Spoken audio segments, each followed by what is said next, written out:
शायद आपको पता ना हो, जिस व्यक्ति को एक बार ब्लड प्रेशर हाई होना शुरू हो जाता है उसकी दवा पूरी उम्र चलाते हैं आज के आधुनिक डॉक्टर। और दवा के साथ साथ में जो वो व्यक्ति होता है, उस व्यक्ति का जो अंत होता है वो हार्ट फेल होने की वजह से ही होता है 99%।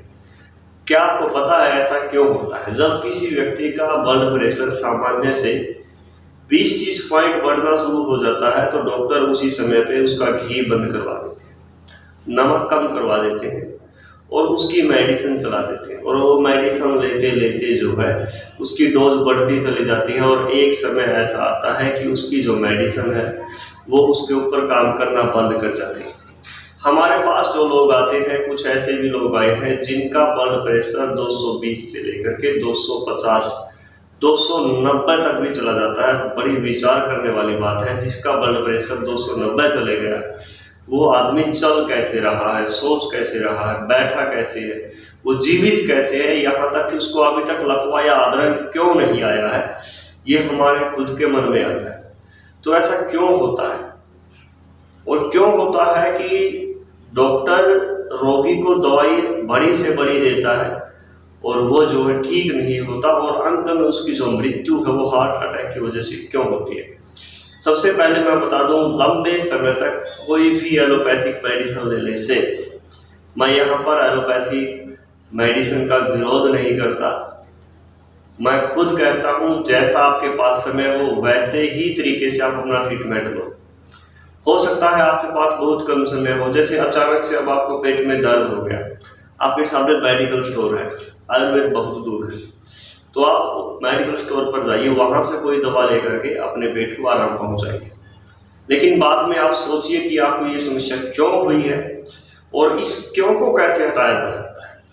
दर्द को आपने हटा दिया, आपका दर्द हट गया, तो ये मत सोचो कि आपका रोग दूर हो गया, नहीं, वो दब गया है। अब उस कारण को पकड़ो जिस वजह से आपके पेट में दर्द हुआ है और उस कारण का जब आप ट्रीटमेंट करोगे तो आपका उससे पीछा छूट जाएगा।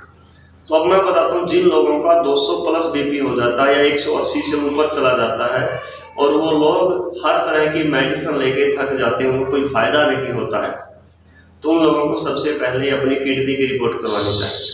किडनी की रिपोर्ट। जिन लोगों को पैरों में या हाथों में या फेस पर कहीं भी सूजन आ जाती है और साथ में उनका बीपी लगातार बढ़ता जा रहा है, तो उन लोगों को अपनी किडनी की रिपोर्ट करवानी चाहिए। और जिसको भी ब्लड प्रेशर की समस्या है, बीपी हाई की समस्या है, उन लोगों को अपने पेट के ऊपर ध्यान देना चाहिए। कहीं ना कहीं जो गड़बड़ी है वो सारी उनके पेट की है। जब तक आपका पेट सही है, ब्लड प्रेशर आपको परेशान नहीं कर सकता। या तो आपको कब्ज है, या फिर आप बार बार मल त्याग करते हो, या फिर आपको बहुत ज्यादा गैस बनती है। ब्लड प्रेशर की यदि समस्या के मूल अगर कोई कारण है तो वो आपका पेट है।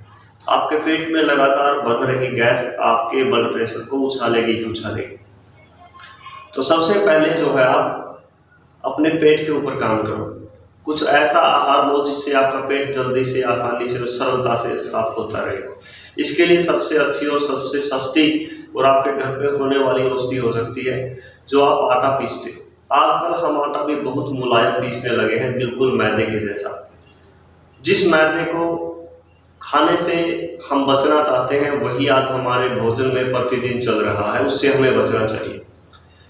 हम जो आटा बनाते हैं उस आटे को छानने के बाद जो छानस बचता है उसकी 2 चम्मच छानस को 1 गिलास पानी में रात को भिगो दो और सुबह उसको उबाल के थोड़ा सा उसके अंदर शहद डाल करके जो है उसको पीना शुरू कर दो। उससे आपका पेट बड़ी सरलता के साथ साफ होना शुरू हो जाएगा। अपने भोजन में थोड़ा सलाद वगैरह लेकर के आओ, ठीक है, ज़्यादा ठोस चीज़ें मत खाओ, फास्ट फूड को बंद कर दो, तो आपका पेट अच्छे से साफ होना शुरू हो जाएगा और आपको होने वाली कब्ज भी दूर हो जाएगी। जो आपको लगातार गैस बन रही है उसके लिए हिंग आदि चूर्ण आप ले सकते हो, हजमोद आदि चूर्ण ले सकते हो, अग्निमुख चूर्ण ले सकते हो। कोई सबसे सस्ता उपाय है, बाजार में जाकर के, ये कोई पेड प्रमोशन नहीं है, एक छोटी सी हाजमोला ले सकते हो, ठीक है। ये कोई पेड प्रमोशन नहीं, आपकी इच्छा लो या ना लो, मैंने कोई पैसे नहीं ले रखे उनसे।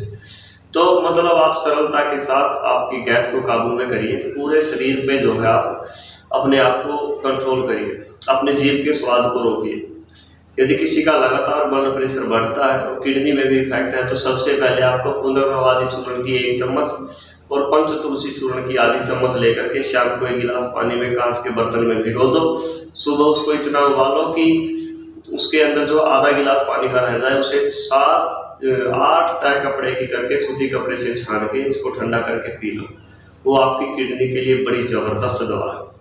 उसके बाद सर्पगंधा चूर्ण 50